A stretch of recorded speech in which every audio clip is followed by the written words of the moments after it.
Hello, welcome to the Motorsport Review. I am your host, Perry Brown, and it's 2026. I know it's not 120 hours old just yet. We've already got racing. They're out in Dakar, in Saudi Arabia, doing the Dakar Rally. We're not here to talk about that. It's 2026. I'm hoping if you're joining us for the first time this year, that we can do a reintroduction, get to know some of our guests, get to know myself perhaps a bit more, because this might be the first time you're joining us. If you're back from last year, then thank you very much, and hopefully more of the same, I guess, in season 2 of the Motorsport Review. Yes, into year 2 of the show already.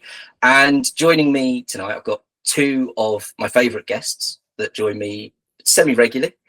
We have got, starting ladies first, sorry Keith, you're gonna have to wait. We have got Amber joining me from the Netherlands. Amber, how are you? Hi. I would be lying if I'm saying I'm doing very well, but I'm doing good. You're here and talking motorsports, and that's all that matters. Right? I love it. Happy to be back again. Yeah, sorry, that's probably my fault for not saying do you want to come back, but I do get round to doing the invites eventually. Very glad to have you here. And as I sort of alluded to already, Keith is also here, the passionate one, on loan from the Papaya Pod, I guess. I might have to pay Jimmy some money to have you here. But Keith, how are you doing? Yeah, hi Amber. Hi Perry. Yeah, on loan. I like the fact that I'm on loan from the Papaya Pod, where we can actually be biased. But today, I promise to be open and fair. Perry, well done for season 2. Thanks for having me. Let's get it going. Come on. It's so great, isn't it? January, it just feels like, a lot of Formula One fans will be sat there thinking, God, really? We're going to have launches, we're going to have livery launches, we're going to have testing updates, but no real racing until obviously into March. If you're into motorsport, then you've got, as I say, the Dakar Rally starts on the 3rd of January, straight into it. And then coming up in January, I've got to remember 3 things here, so bear with me. We have got the Daytona 24 hours coming up in just a couple of weeks, not next week, the week after, so 2 weeks from now. We've got the start of the WRC. Now, I didn't give World Rally enough love last year, so I really want to cover that. We've got the Monte Carlo Rally in January, which is brilliant. And if it's anything like the UK weather right now, then you feel like you're in the Rally Monte Carlo, because it's very snowy and very slippery out there. If you're driving, stay safe. And we've also got the Formula E races. We've got 2 of those as well. So we've already had the start of their season back in December.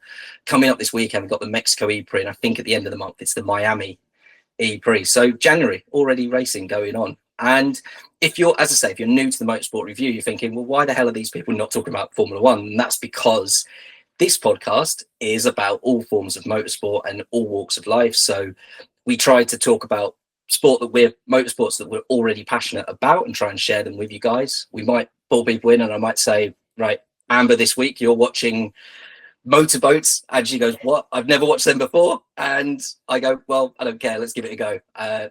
Keith, you're watching NASCAR, let's just do it. Let's just watch it and see what we think of it, and then give a review, hence Motorsport Reviews. So that's a little bit about the podcast. And I do want to try and be a little less F1 centric this year. I don't know what that's going to look like, but it was very F1 heavy last year. And as I say, I didn't get to things like rallying that I really wanted to cover.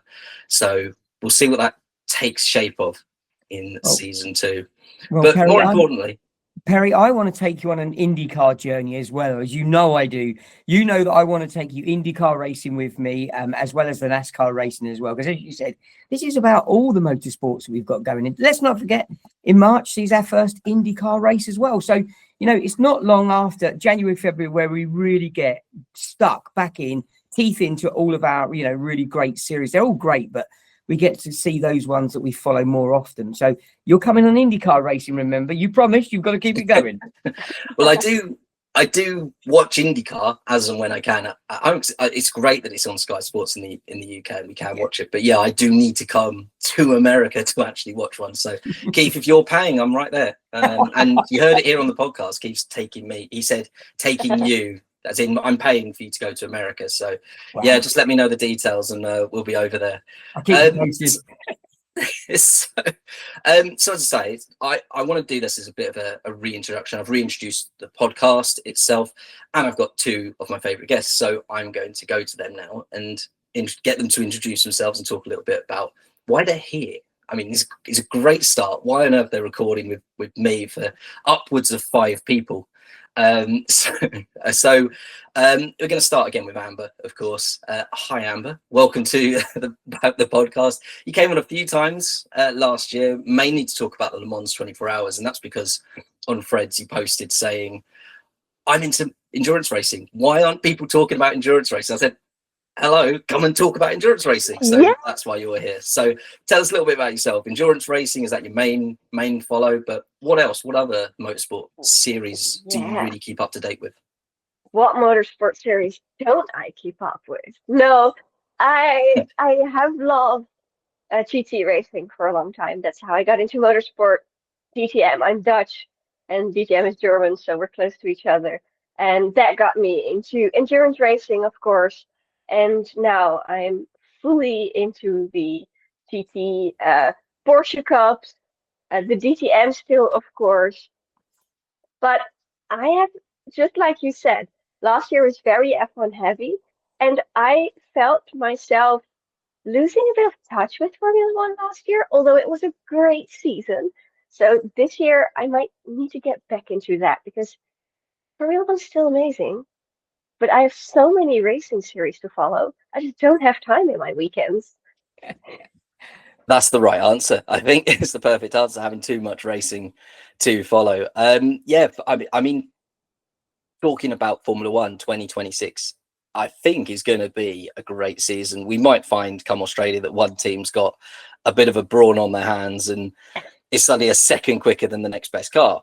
But I just think that intrigue, that fact we get there and don't know for certain who's the quickest team out there. So I do think Formula One might be a bit more interesting this year, For sure. hopefully, fingers crossed. And if we talk about Formula One again, then, so if you're watching Formula One, who are you supporting, driver and or team? I don't really have a particular driver anymore because if you're watching on YouTube, I have a tattoo with number 22 on my arm. That was Yuki Tsunoda. He will not be driving. So I have to find another favorite. That's always the way. I mean, Keith and myself follow a team, so it's like you'll always have a team, unless McLaren decides, you know what, Formula One's not for us after 60 years of racing. It's probably not going to happen. But I've always felt this, when I got into Formula One, the driver that I followed was probably Jacques Villeneuve initially. Then he started doing some strange, crazy things at BAR, like driving through Eau Rouge flat out just to satisfy a bet. And I thought, okay, maybe I got to go somewhere else. And I was already sort of watching McLaren as well at the time. So it's interesting, as you say, you've got to, Yuki Tsunoda's still there bubbling away. He's not completely out the picture. No. It's not completely unrealistic that his time in F1 isn't done yet. So keep faith. Yeah. And the thing is, coming from endurance racing, we have drivers driving for different teams in different series all throughout the season. So for me, it's not really a thing to have one favorite team, just a driver that I follow around, or a favorite manufacturer. But again, in F1, not really a thing. So yeah, it's different, but I like it. Excellent. That's good to hear. And how long really have you been into racing as such? Oh, I think I was about, this is such a weird story. I think I was 7. My neighbor was a DTM mechanic, and his daughter was my best friend. And his attic was amazing. It sounds so weird that I got into car races because of my neighbor's attic. So that's a brilliant way. I mean, normally people just go, "Oh well, my mum or dad followed it, or my uncle would come round and we'd watch it together." There's sort of like the been and done route. The modern one is obviously, I watched a bit of Drive to Survive on Netflix and got into that. I absolutely love that your neighbor was in DTM. That's just bonkers. That's brilliant. I mean, I loved old school DTM. We spoke a little bit on this podcast last year about DTM not really being the same anymore. But I'm guessing, because you're a little bit older than 7 now, I'm guessing this was a few years ago when DTM was in its prime as well. Yeah. How long? It's, I don't even remember how long ago that was, but it was. He had a mini sim. It was, I think, 2007. Yeah. So that was crazy, and all his suits and all the pictures of the whole team was amazing. I loved it. It was the prime of DTM. Absolutely. I think even around then I went to see them at Brands Hatch probably around 2006, 2007. Went to see them when Ralph Schumacher and David Coulthard, I think, were racing. Susie Wolf, possibly Susie Stoddart at the time, was on the grid. Phenomenal time. You had, I think it was just Audi and Mercedes as well. Trying to really rack my brain here and sort of show my work with DTM, but no, it was such a good time. That's so cool that, as I say, that you had neighbours that got into it. So, as I say, you're about 7 years old. You said about 2007, so we're going back 15 years of watching motorsport, watching DTM, watching, and then, as I say, endurance racing and GT racing. So that's absolutely brilliant.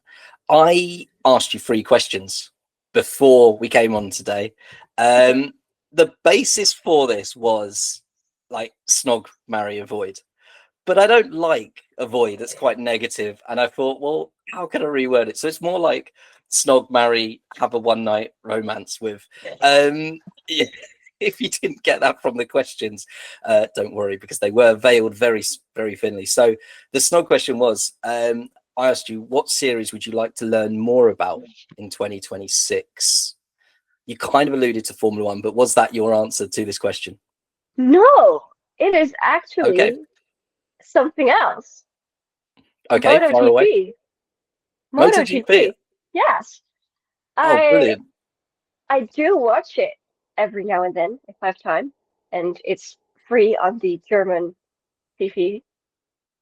But now I want to really get into it because I have some friends that really like it. They go to the races, and I'm like, why not? Another series. Follow Moto2 too. Moto3 also. Whole weekend full.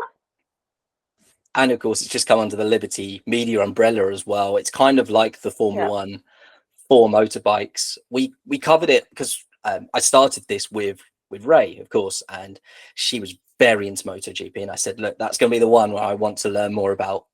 Last year was what I said. I was very interested in getting into MotoGP.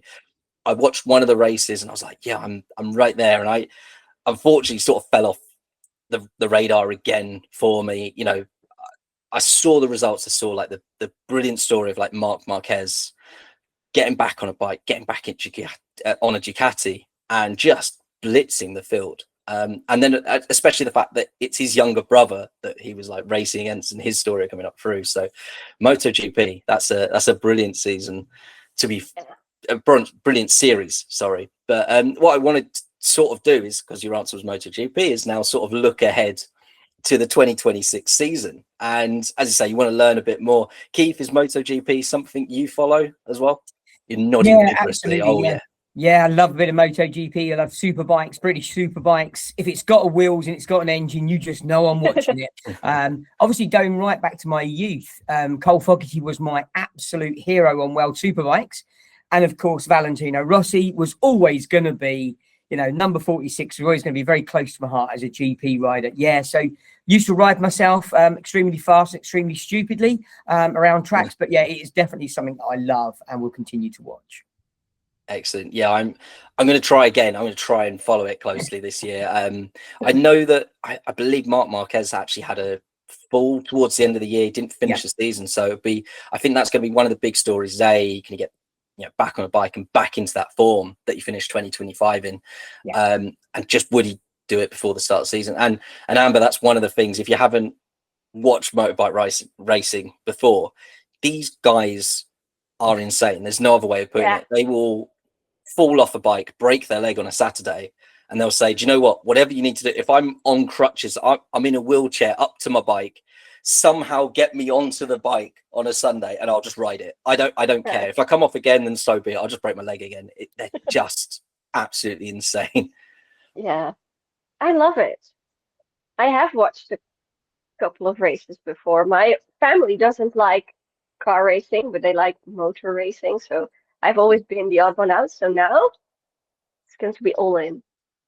There we go. So as soon as we cover MotoGP, I'm pulling you into the podcast. That's it. You're signed up now, and you're going to have to get into it that way. My second question, then, the marry, if you like, the song Marry Avoid, was the series that you're most passionate about. Again, you kind of alluded to GT and endurance racing on this one. Yeah, my favorite series is the GT World Challenge. They have sprint races, endurance races, so best of both worlds. I didn't really cover. I covered British GT last year. I did that one sort of recording on my own. I didn't actually do GT World Challenge last year. So again, I want to do more. So I'm going to add that into the roster. I think for 2026. Valentino Rossi racing that one. So a bit of a link again. Both of you nodding like yes. So again, when I watch it, that's who I'm looking for straight away. Because again, when I was watching MotoGP when I was younger, Valentino Rossi was who I followed. I had his autobiography, and he was just the best at the biz, even way back then. So having been at the top of his game for so long, then seeing him make that transition over to GT racing, you sort of think, oh, he's just doing it just because he doesn't want to retire and he's a bit bored, but he's really giving it his all over there. So it's a great series. Out of the gentleman drivers, he's a really good one, so that's nice. But I'm a bit scared of all the Rossi fans. I've been to the WEC race in Spa last year when he was in the WEC. It was insane. So now they're going to take over the GT World Challenge races. I heard this at Brands Hatch as well, the same sort of thing. People saying the paddock was open until Valentino Rossi arrived in World Challenge, and then suddenly it was like, right, we've got to lock it down because Rossi's here and Rossi's attracting many names. But yeah, it's it's a series I really need to bolster down and actually get into. I will cover it and watch it because again, it's on Sky Sports F1 over here in the UK, so it's free to watch. Unlike a lot of other series where I sort of put them on my list and go, we'll cover that, and then I go, right, I've got to pay £40 a minute to watch this series. It's insane. So we do get a lot of free racing, and I want to cover more of that. So look forward to it. Preview the season for us a little bit then, if you're you know, not if you're passionate. It sounds like I'm questioning you, like, right, go on, prove it. Not at all, but for myself, certainly, Keith, I don't know how much you watch it as well, but you're passionate about this series, Amber, so give us the 2026 lowdown. What's the big stories going into this season? I'm blanking. No, because I've been getting into the Daytona race, I haven't really gotten into the lineups of all the teams for this year. And there have been some switches. People leaving my favorite team, Lamborghini, Jordan Pepper, left. So I have to get into all the new team dynamics. And a lot of them haven't even been announced yet because there are some new Porsche Juniors. Are they getting a chance into GT before getting ready for the World Endurance Championship? Maybe we have some female drivers back again after Iron Dames announced quitting into ELMS and, well, older series. So maybe some of those drivers are going into the cars mixed teams with men. So that's really cool. But for now, I'm fully focusing on Daytona because that's first, and then I can get into all the GT World Challenge races. That was probably really unfair to say, right, it's January, not everything's been announced, but go on, preview it. And I should have known that when I spoke to Bryn Lucas last year. He said about Autosport and the idea that Autosport International is like mid-January. People could go there and launch cars, and they're not ready. So to throw that on you, apology. I should have listened to Bryn. He knows what he's talking about, apparently. So yeah, it's going to be a good season, no doubt. And as you say about Iron Dames, I was very lucky. I was at European Le Mans at Silverstone this year and got to see they had probably the biggest line at the autograph session. Yeah. But then I also had a friend through my dad that said, come down to the Ferrari garage. And I was stood in this garage and I didn't know the drivers. I was just there hanging out. And suddenly the I think is it Leela Widow Lila walk would through. do, yeah. She is tiny. First of all, she's like on me. She was about this tall. She got her gear on and literally walked past me, got in the car, and just stole it off one of the male drivers that got out. That was sort of up here, taller than me. And I thought that car seat, that insert she put in, is doing a lot of work there. But I thought, how brilliant is that? Like seeing, as you say, mixed teams. You know, women getting in and driving these cars, not just in Iron Dames, but you had Jamie Chadwick actually went on and won that race as well. So hopefully, as you say, it doesn't, Iron Dames sort of announced and said, well, we feel like we've done a lot of the work now. That's like the basis, that's the start, but hopefully they all disperse out and do get their own roles. And instead, what we see is, instead of it focused on one team, but actually separated out across them all, and we can get teams with female and male drivers working together, of course, is what we're after. I think that's everything we need to strive for, right? Absolutely. Easy as that, isn't it? Just get as many females driving cars as males. And your final series, so I said this is like your one night moment. That sounds really weird, but moving on very quickly, your favorite single event or race. So this is sort of independent of a series perhaps, but what was your answer to this one?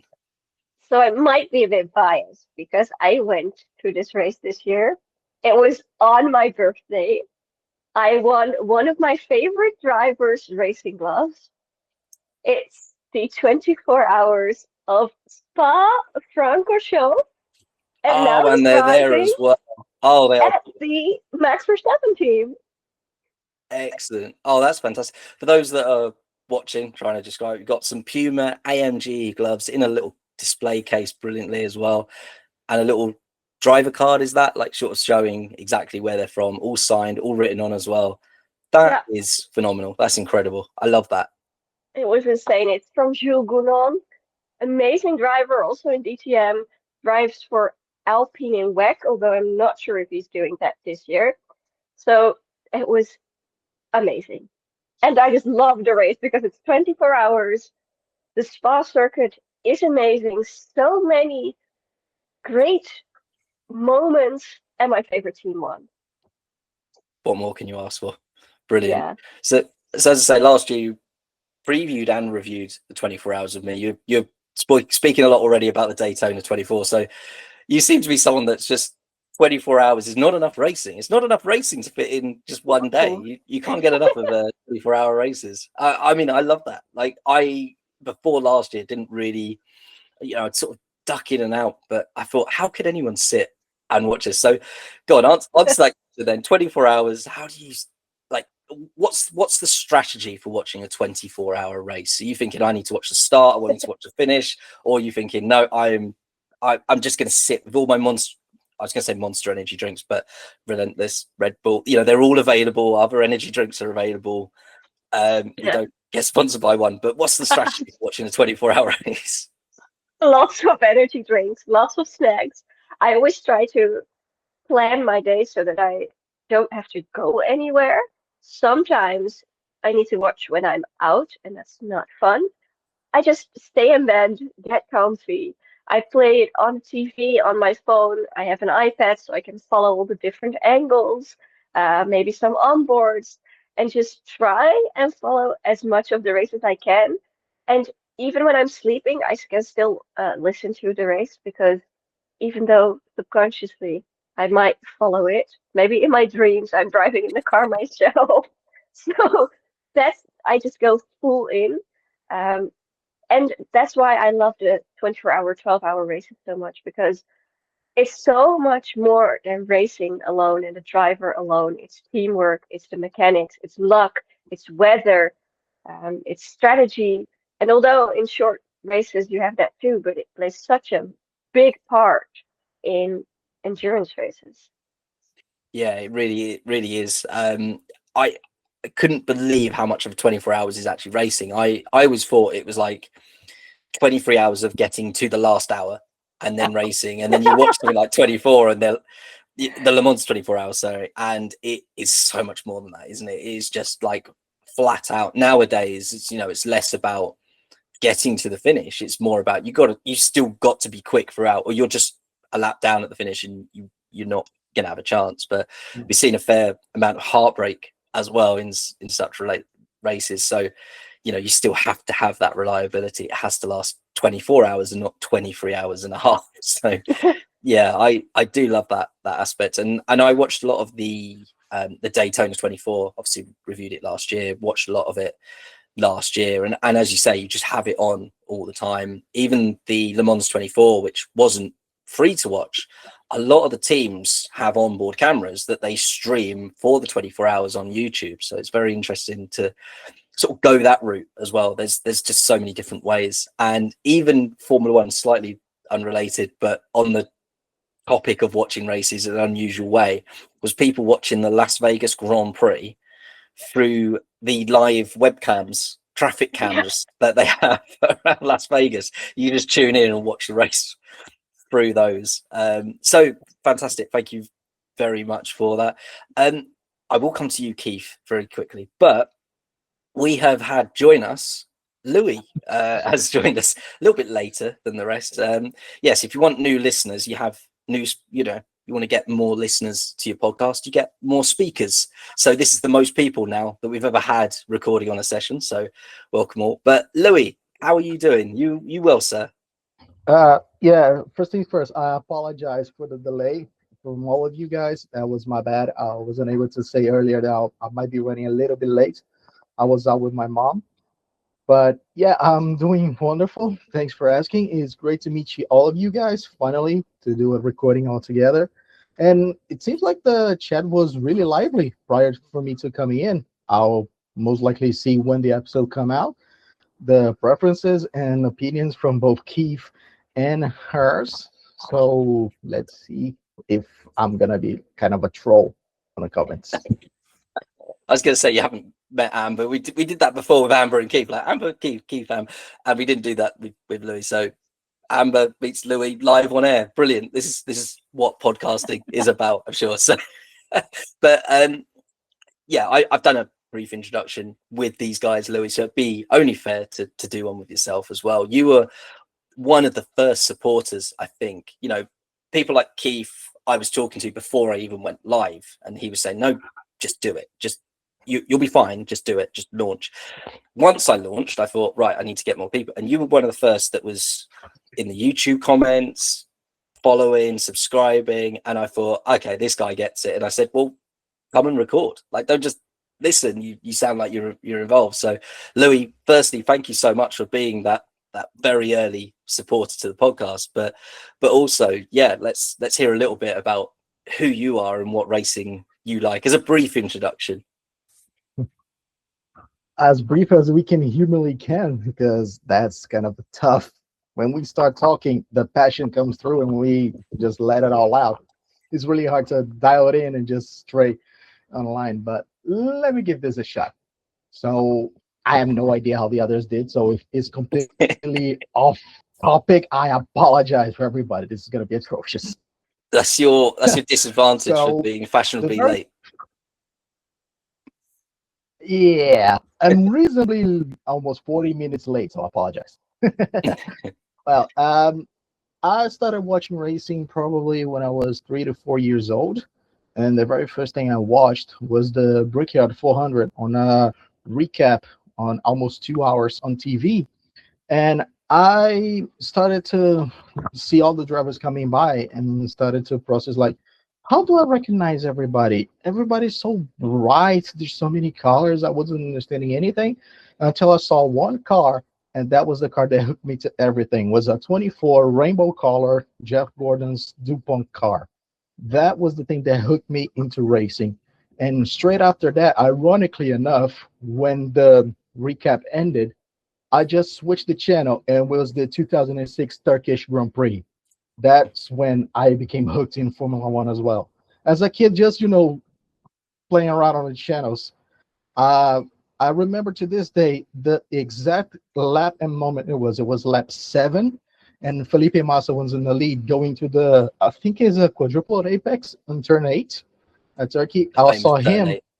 Yeah, I saw him going around that corner. I was like, "What the hell?" that's a roller coaster. I thought I was watching racing.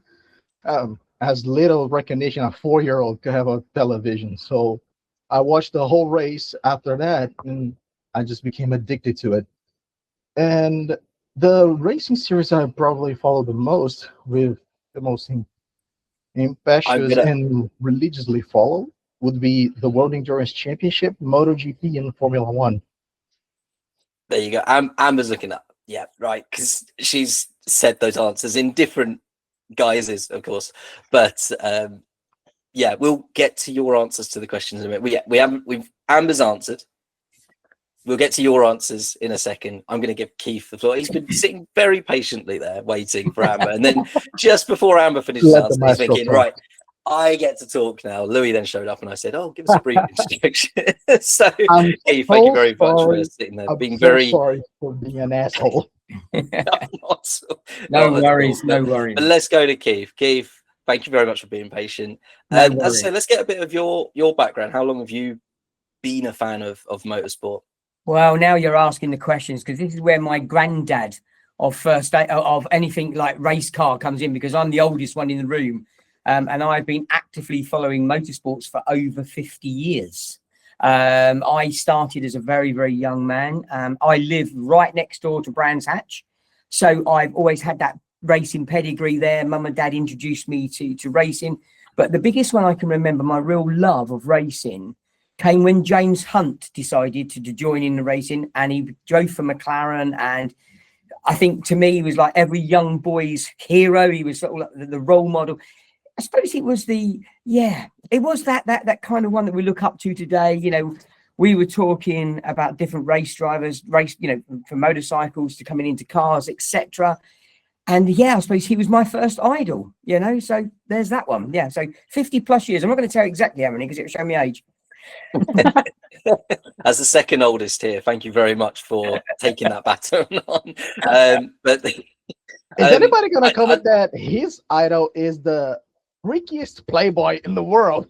I was going to say exactly that. So I worked at a sim center, and we had our briefing room. Was not called the briefing room; it's called the champions room. And dotted round was a picture of every champion. Now, most of them, like Michael Schumacher's, was a very stoic. He's got the plugs and he's looking dead at whatever he's staring at intently. Yeah. He's doing that stare that Yeah. Michael Schumacher had. Everyone's looking the business, like very serious. And then you had James Hunt, and we had that picture. You probably know the picture, James Hunt.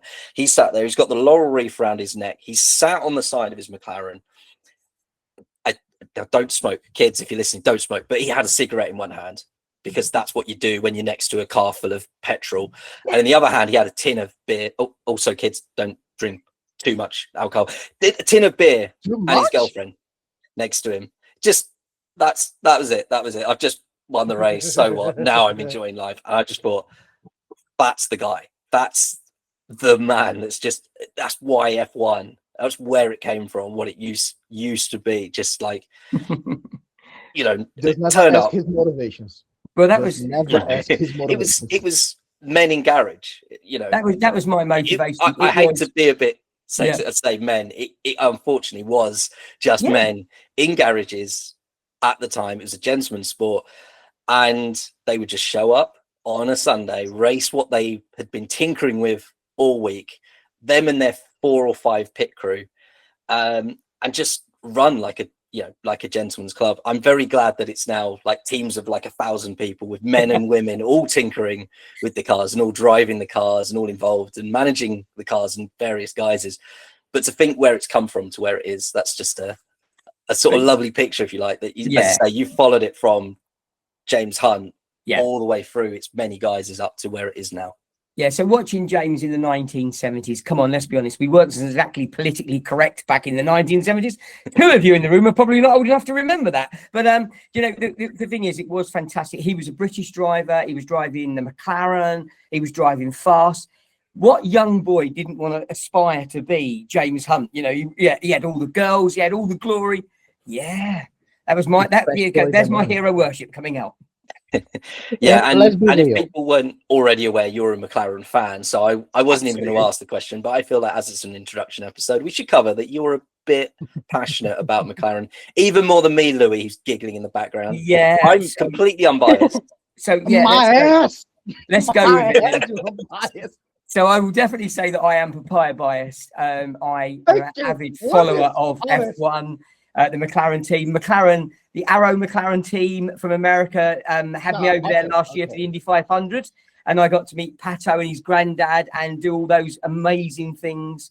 The autosports, the McLaren's in the GT Cup, the GT racing, the McLaren Trophy. I'm kind of papaya all the way through. Excellent. Wait, fair. At least you embrace it. You wave the banner. Unlike somebody we shall not pronounce his name.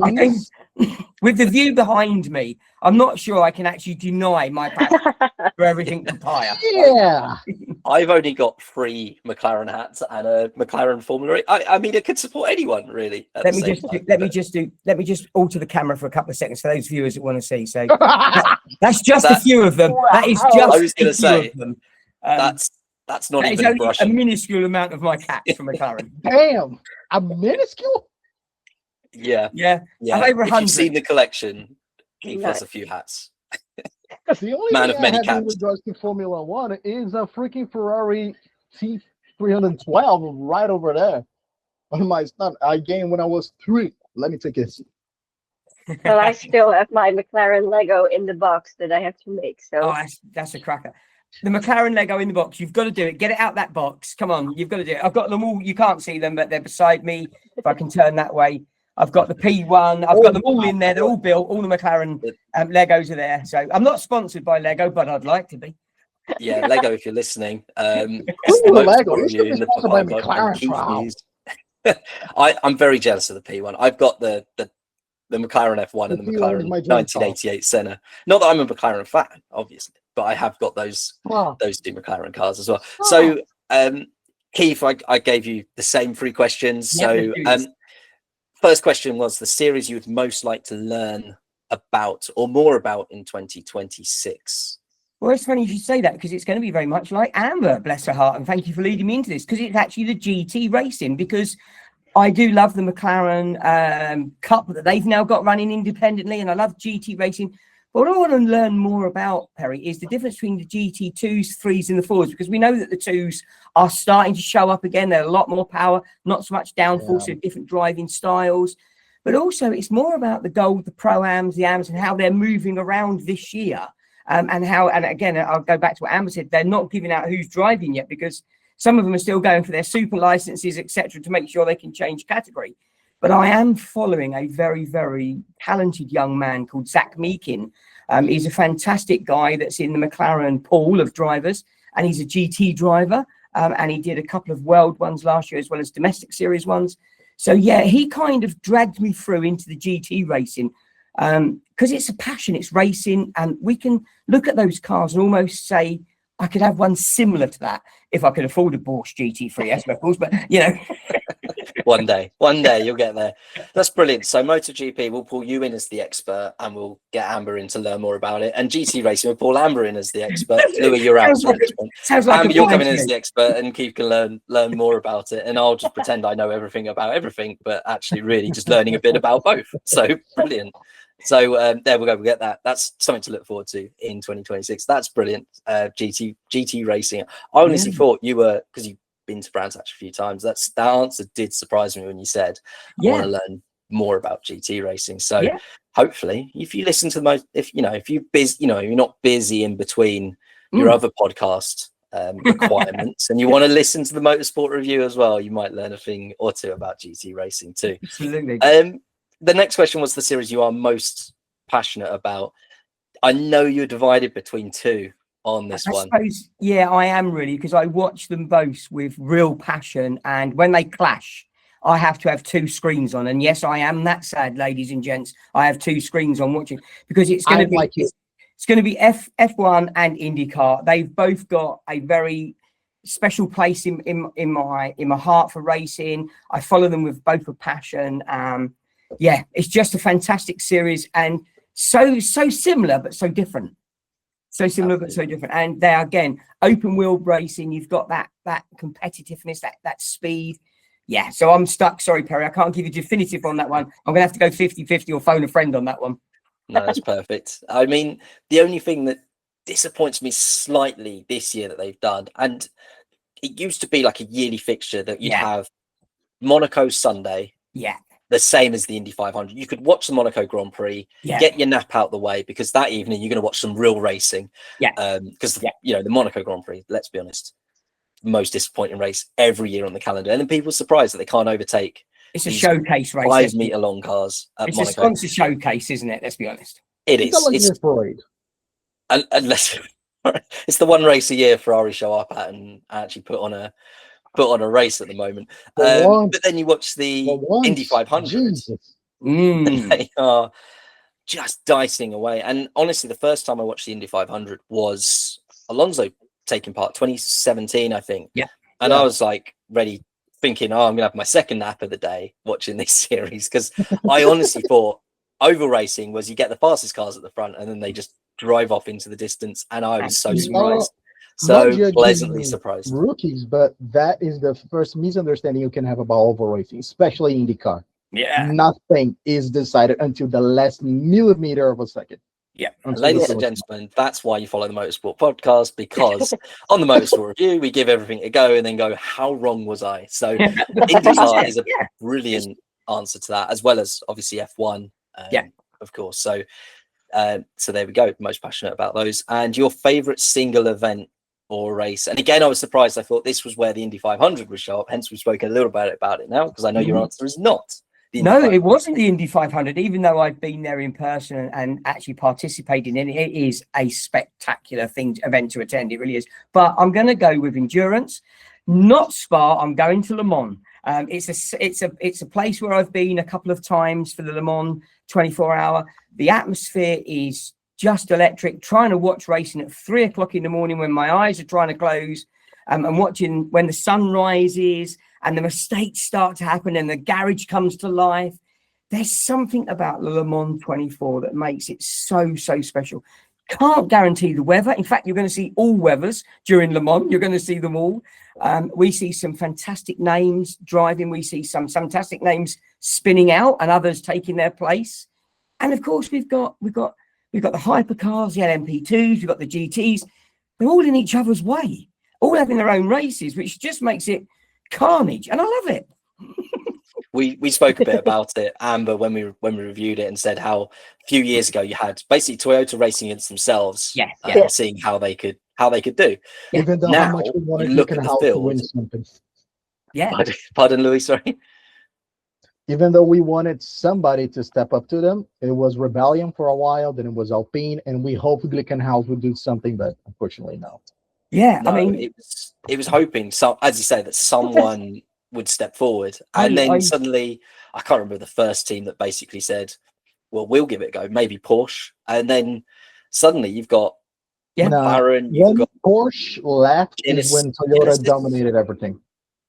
I mean, Ferrari have obviously come and now won the last couple. So I mean, WEC is in its having a golden moment right now. I remember watching it, Perry, though, at times and going, it's the Peugeots again, or it's Audi again. And I think we've done that. We've done that with Mercedes and F1. We've done it with Red Bull. It will be McLaren next because we're in for more championships. But you know, we do like. I think motor racers love that competitiveness, don't we? We like to see an outsider.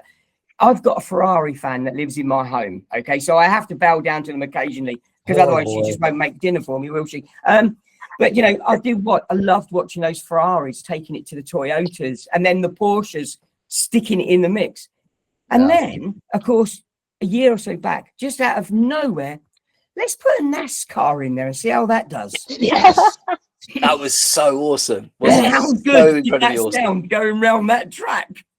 I love that is where I'm the owner of this talk. That's where I own the conversation. And I think what we saw, though, we saw everybody writing them off, didn't we? Prediction-wise was it won't even make 12 hours, let alone 24. But you know what? Through the middle of the night, you could hear that thing stonking around the track and saying, I'm here for good. And what a fantastic... And again, that brought in fans that maybe had never seen... They might have been NASCAR fans that had never done enduro racing or WEC. And all of a sudden, they're going, what? There's another class of racing I could watch.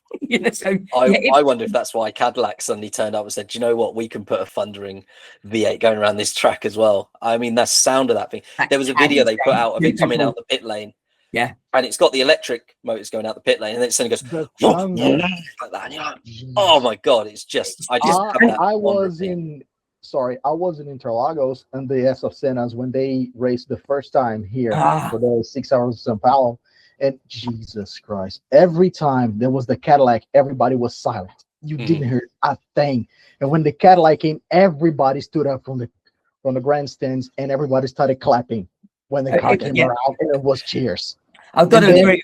I'm going to have to agree with that, because even at Le Mans when we was there, I could have my eyes closed and my mate would go, "What's that?" I go, "That's a Cadillac coming," or "That's an Aston Martin coming," because you could hear them coming. Yes.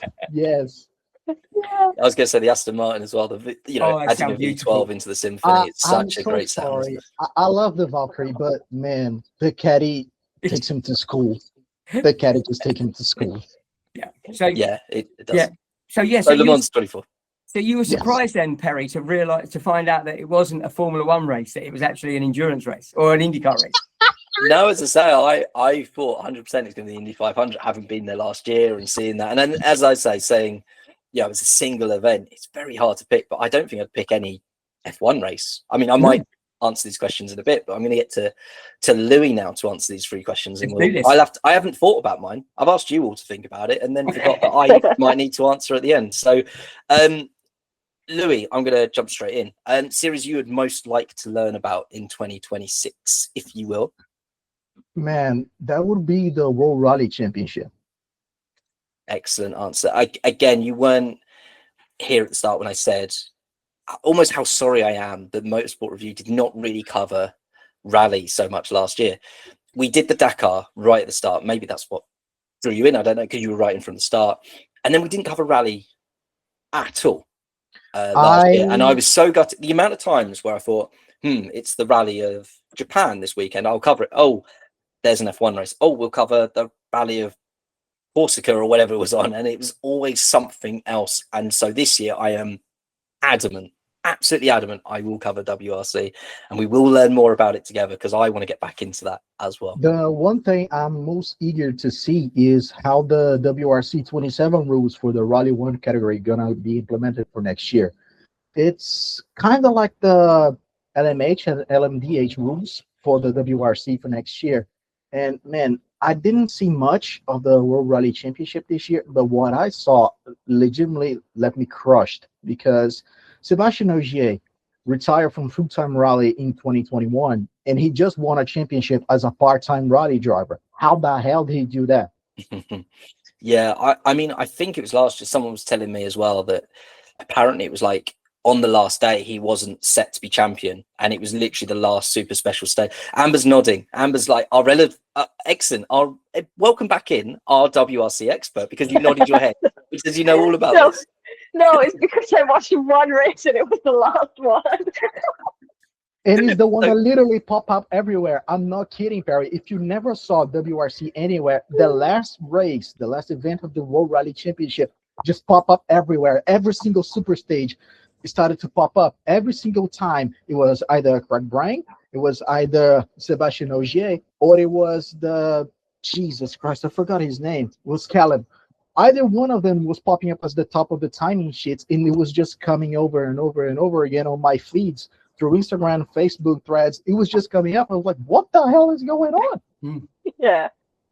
Excellent. I didn't see it. As I say, I really wanted to cover it, and I can't remember what I was doing, but I didn't see any of it, and was like, hey, as I say, because I hadn't followed it all year, I felt a bit like this is tough for me to sort of try and buy into it at the end. You know, it kind of reminds me like when England won the Rugby World Cup in 2006. A lot of people had paid no interest to rugby until the final, and then suddenly, yeah, we're into rugby. We love Johnny Wilkinson, and there was me just going, no, I wasn't into it before. I'm not going to get into it just because we might win it. And then, of course, as soon as we did, I was very into it.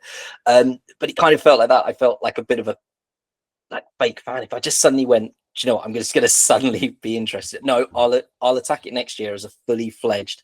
I am a WRC fan. So, yeah, I look forward to watching that, and we'll learn about that one together.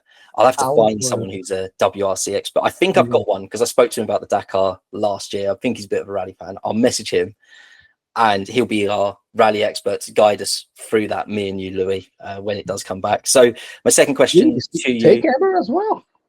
and Amber, sorry, As I was. because she nodded and said, "Yeah, I know about WRC," as an expert on the series, clearly as well. And now doing this, like, no. As far as we're concerned, we are expert on fan expectations and expect our opinions to be either in the ball or way out of proportion. So that's always our do the specialty. I always do the disclaimer saying, look, we're discovering this sport. We don't know everything about it. And then we talk about F1 and it's like, it's all fine. It's all good. Yeah. The series you're most passionate about, Louis? Man, I probably would say out of the gates would be Formula One, but it's this year, not really. This year it's been more like the World Endurance Championship and MotoGP. Excellent. I love that that's sort of, there's like the top tiers of sports, but they're so different. You know, you look at the top of WRC, you look at the top of endurance racing, Formula One as single seaters, and I've forgotten which one, MotoGP and like bikes. I love that we're coming back to like the same ones with like dispersal through like DTM and GT. It's just, again, why I love doing this podcast. There's just so much out there. So I again thought you were going to say NASCAR. I genuinely, from this week, when you put messages out, I thought, and then when you said about that was like your introduction as well, I was like certain you were going to say NASCAR. Man, I was gonna talk about NASCAR, but then I really started to put into perspective because I love NASCAR. I always follow the same notifications, everything about the other series I follow by NASCAR as well. But the word that you said specifically that catch me to think, okay, let me rethink this, is how much were you invested in those series? How much that means is how much you wanted to learn, because there's not much to learn about NASCAR when you already do, because the sport is mostly stillness. You stay idle for a long time and it just gets moving pieces when the season starts. There's not really much going off season, apart from the unfortunately tragedy that happened to Denny Hamlin. His father passed away from the burns after his house caught on fire. So that's a shame. But that aside, it's a sport that stays mostly, in hibernation up until February when the duels in the Daytona 500 come alive. But for some reason, this is the rebirth of the World Endurance Championship. Not only the World Championship, but endurance as a whole. It was dead for a really long time. And these rules of LMH and LMDH rebirthed them into a new generation. And the GT3 rules helped it as well. I'll be the first one to say I love the LMGT cars. I love those cars. The Porsche, not RSR, the Corvettes, the Ford GTs. I love those fights. But they were extremely expensive and they were reminding me of, I think I talked to you about this, Barry, the OG DTM cars. Yeah, we spoke a little bit about that. You missed Amber's brilliant story. You're going to have to listen back to the podcast another time about her neighbor being a DTM mechanic. And we spoke a little bit about that. And we spoke about it before that exactly that DTM had like its real golden era. It's not quite the same anymore now that it's GT racing, given that we've already got so much other GT racing. We kind of want DTM to be its own thing, kind of like Super GT in Japan. If we are honest, DTM lost his identity.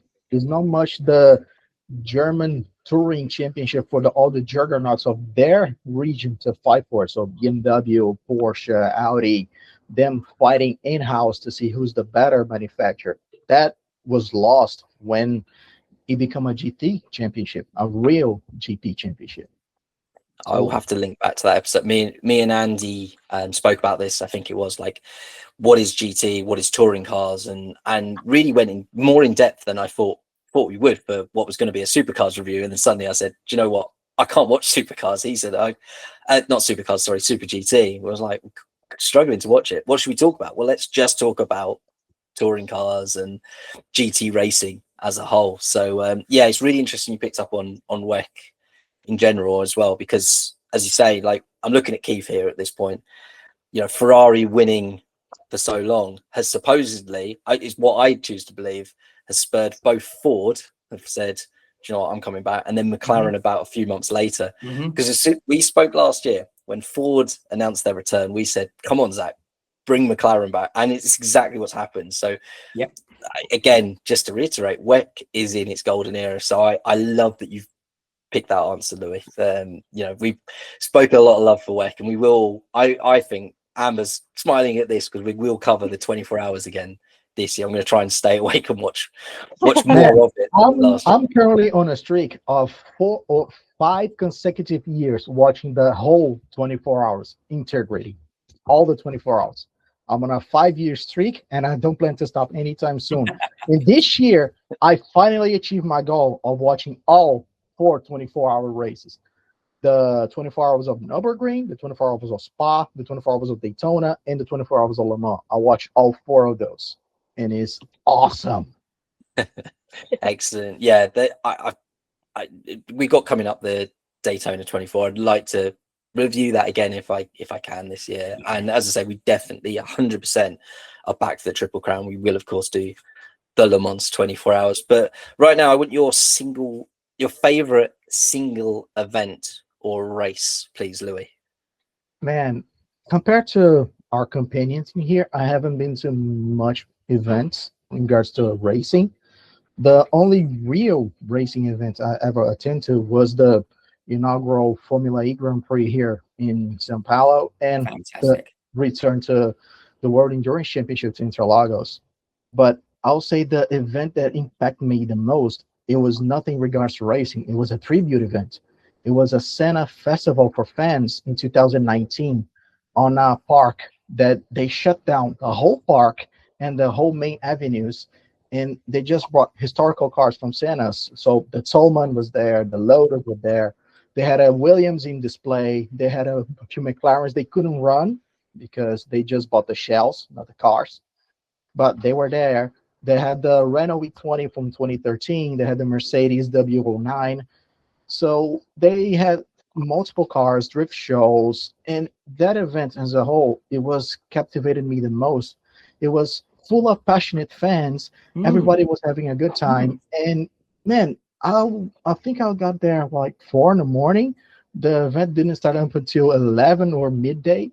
And we were just there, and we saw the guys testing the cars, driving them around, do some donuts, just testing it out. And we saw the cards exposition, the museum, and they had something called the aquarium, which is a huge dome.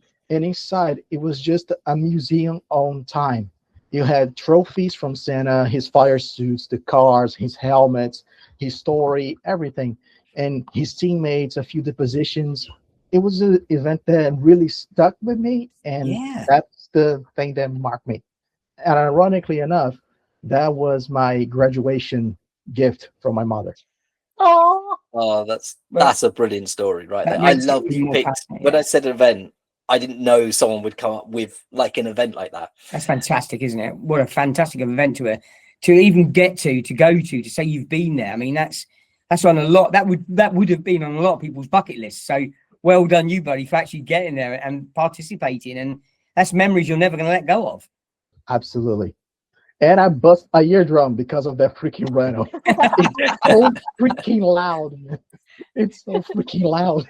That's the thing I love telling people when they, mainly newer fans, but it could be older fans as well. When they go, I bought a ticket to Silverstone for the Formula One. I'm going to get so close. I'm going to be right there bumping shoulders with drivers, and teams are going to let me near the garage, right? And you're like, no, maybe not so much. And even if you go to any event, you might get close to the paddock. But these events like that, like Goodwood Festival of Speed, anywhere where they bring cars to people almost, they're by far and away the best chance you're going to get really close and personal with these cars. I think that was one when we spoke about autosport. So Keith, me and you go to that quite religiously every year, and we sort of come away from that going, it wasn't quite as good as it was before because we'd always the cars are there, but you don't feel close to them if that's right in saying. So it's always good when there's some sort of live element. The cars are running on track. You can hear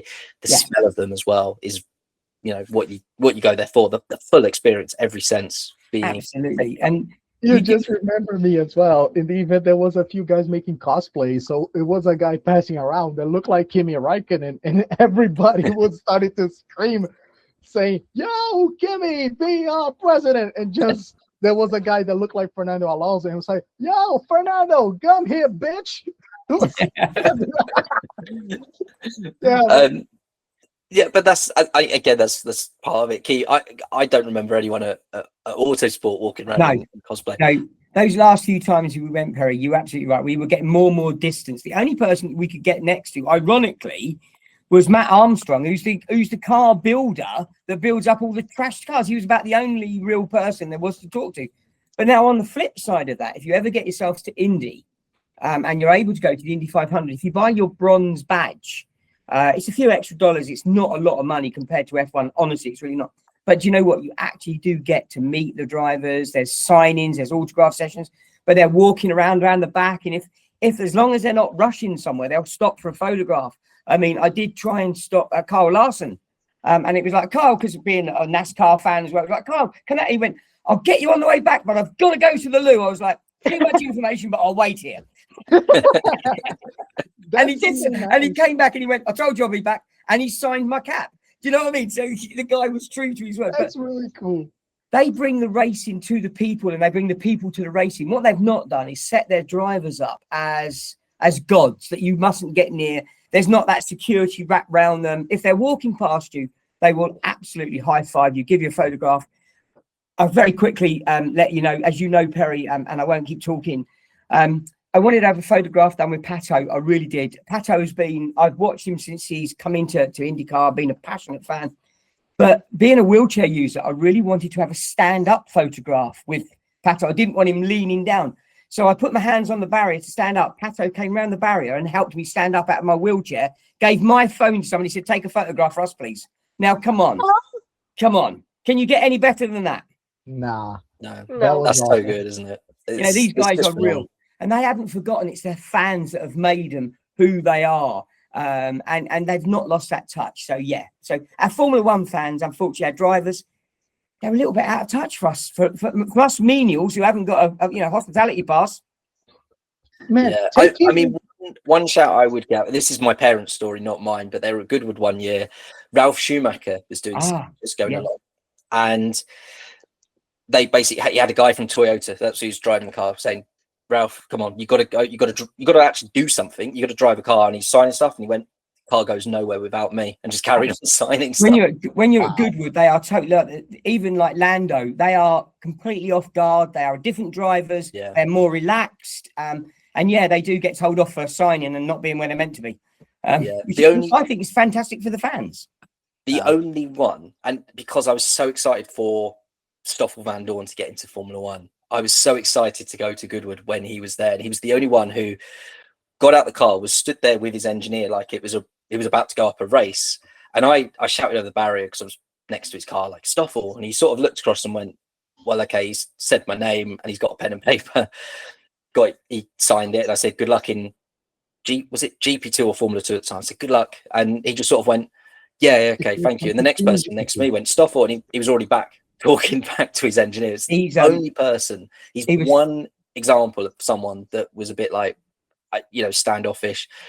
Seeing him since at Formula, I think that's just his personality. But I'd still say, at least you get to see the drivers' personalities. You say at Formula One, they're not quite themselves. And it wasn't a bad experience, but just to say, it's, again, don't expect to just be like chummy with them and they'll say, hey, do you want to drive my car? But they will be themselves. And that's what we ask for these drivers. Definitely. I mean, I got to meet Sam Bird last year, as you know. We got to meet Sam Bird, and we got to meet Taylor Barnard at the London E-Prix as we were guests from McLaren. But, they came out, they were talking to us, they were laughing and giggling with us. And then all of a sudden, someone was looking at their watch going, and they said, well, hang on, there's just a couple more photographs we got to do. And it's different seeing them in that environment, isn't it, Perry? It's so much nicer when we did those events to see them in that environment where they can meet their fans right where they are. It's fantastic. you saying that, Keith, remind me of something. I said I went to the inaugural E3 of Formula E in Brazil. The thing is, they wouldn't make you pay extra to go to the pits, take photos, and see the drivers. You just needed to get in a certain time to At a certain spot place. and get the strap. I don't know. Yep.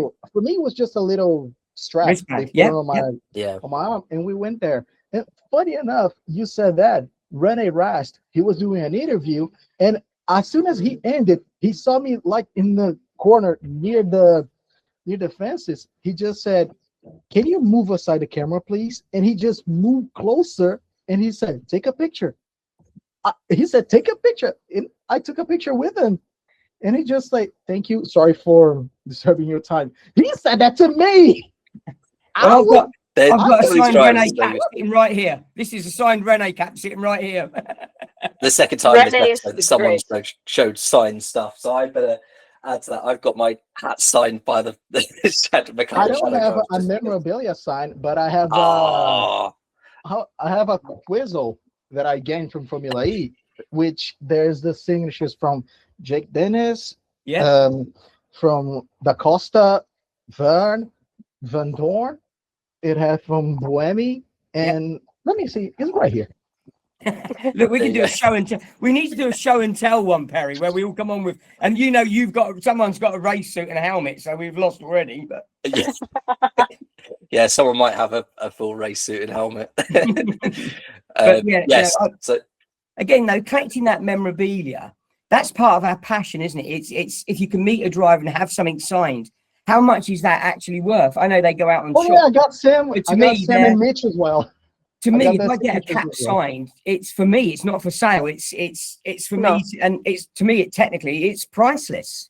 You know, Yeah. because it's Yeah, signed absolutely. at the time. So you know, it goes in the collection, never to be worn again, doesn't it? You know what I mean? Yeah. So there we go. I feel like I've got to wrap up. So a little we bit. need We've got your a track questions there, so now, Perry. Come on. You need my Yeah. answers, don't you? We need your answers. Come on, Perry. I've got to actually think about them. This is the difference. You know, it's so hard, like hosting a show. Where someone get the tiny violin, Keith? Can you get your tiny violin? It's so hard hosting a show and trying to put notes together. No, right. Series you'd look forward to learning more about in 2026. Probably, I feel like it's a cop out saying Super Formula again because it was kind of my answer last year. Yeah. But what I'm really interested to seeing is how Calais Rovanpera gets on, because obviously he's done that switch from WRC. This is his big moment, switching over into there. So I want to see how that goes. If I've got to do something different, Formula 2 perhaps, but I want to see how Colton Herta gets on. But I don't know. I'm going to stick with Super Formula for the series I'd like to learn most about. I loved it when I reviewed it and we sat and watched it. I knew I was going to enjoy it because it was single seaters. It's one of the biggest single seater series out there, sort of possibly on a par with like Formula 2 and IndyCar, like the Japanese sort of step up to Formula 1. But it doesn't get its roses quite like, it doesn't get its flowers quite like those other series, which seems a bit unfair when it's got sort of like the second fastest car, and I proved that on the show. You know, I got some time to prove this. It doesn't get enough airtime, so it really doesn't get enough airtime. So maybe trying to watch a bit more of that, trying to learn more about that series and get more into that. I'd say series you're most passionate about. I don't want to say Formula 1, but it's probably Formula 1. I've followed it since 1997 was probably the first season I probably sat and watched, and it's just been my life ever since that moment. So I'm certainly the most passionate about Formula 1. I don't think that will ever go away. It almost did one year, a few years ago, after a certain event we don't talk about. I think we all know that event because a lot of us threw our toys out of our cot and had a whinge, but still. Yeah, very possibly. So yeah, that's kind of where the birth of this podcast came from, though. So I'm also kind of glad that it happened in a roundabout way, because a lot of people were saying, well, if I don't watch Formula 1, and I thought, well, what are you going to go and watch? And that's where this podcast came from. So favorite single event or race? That's the kicker. I'm going to say Indy 500 because none of you said it. You've had 24-hour races have had their moment. I'm so surprised Keith didn't say this. It can't be anything from the Formula One calendar. I think it has to be the Indy 500 for me. The Indy 500 is so special. It really is. It's such a short race, so in time, because even though it's it's a 500, it goes past so quickly because everything's changing so fast that the checkered flag comes out and you go, oh, is that it? And you're kind of like surprised that it's all done and dusted, which is why I think I went 24 hours, because I get to indulge 20. And my wife goes, are you still watching? I go, I need to do a 48-hour race. That's what we need to do. That's what we need. An endurance full check. But no, the Indy 500 is, you should go, Perry. Watching it on TV is fantastic. The atmosphere is electric. I don't know why you're saying it like that. Like, I need to go. You're taking me. You agreed this at the Yep. start of the show. You paid. I'm going to win that lottery, and you and I are going. We're gonna, all four of us. If I win, we'll all four go, and we do a proper review out there. What do you reckon? Yeah. That would be nice. My now ex-boyfriend went last Wow. year without me, so now it's my ex-boyfriend. Oh, right, because of right. Yes, Look, we're Lesson learned. not pulling any kind of markers out there, but if we go and we try to find the bastard that we shall not name, we might bust his ass just to say, you are a ridiculous asshole that did not take a wonderful girl to see this event, and now we're gonna kick your ass and have fun. You should have. Do you know what I loved about it, though? One of the things I loved about it is it didn't matter what shirt you were wearing, what cap you were wearing. Everybody just gets on. There was no booing, no sort of like nastiness against fans. And it's also an event where a lot of people go on their own, because you're amongst so many thousands of people watching it that actually, if you're just the only one in the family that likes it, it's actually cost effective to go, to go and watch the Indy 500. It's not expensive at all. So, yeah. There you go. So the four of us will go. Amber minus her ex, Keith minus his ex, because your wife's going to divorce you when you have to pay for 4 people to go to America and go and watch the Indy 500. But I mean, it'll be worth it, because, as you say, you can go and watch it on your own. So it will be worth it.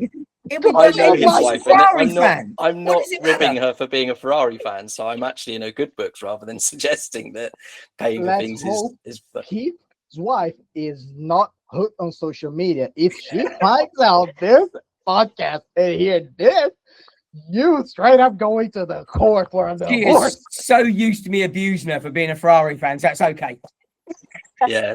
What is it we say? Fill that bottle, because she's got a bottle called with the wording on the side. Look, I don't know the Italian. Can you say do you know the Italian that's written on the side, Keith? I can't remember. She's got it's Ferrari tears, isn't it? Basically, it's all about, because they're always grizzly. So she's got a drinking bottle with Ferrari tears written down the side of it. We always say, like, fill that bottle. You're like, oh, yeah, love, another race. Here you go. Wow. I was rude with Ferrari.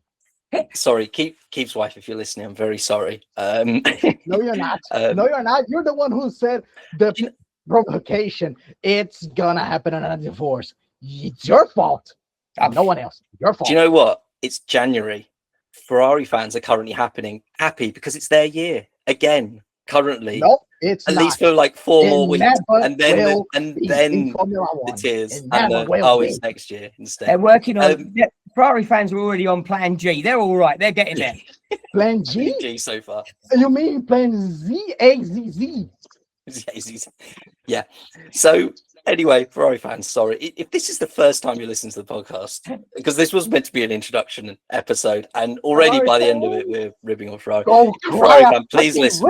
We want you to do so well, honestly. I did talk about it last year in our review. Keith will back me up on this. I did say I really want to see Ferrari do well, so please keep listening. Don't think, right, that's it, they're ditched.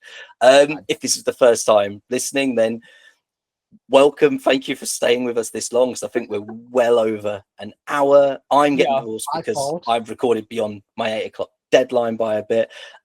This was the team. So Amber, thank you very much. Keith, Louis, thank you so much for coming on, talking a little bit about yourselves and just joining in the fun. It's been great fun. So thank you all. Look forward to hearing from you across the year about your various expertise as you come in to learn more or to speak passionately about something you're already passionate about. So thank you all. Thank you for listening. Do all the following, telling. It was a librarian, wasn't it, last time you had to go and tell? So your mechanic, when you take the car in to be MOT'd, just say, oh, by the way, have you watched this podcast? And go and tell a mechanic this week that you need to listen to the Motorsport Review. Seems on point as well. This was the Motorsport Review. Thank you for listening. And whether it's morning, night, I never know how to end. If I say good night, it kind of times it. But goodbye and thank you. And hopefully more chaos like this in the future. But for now, goodbye.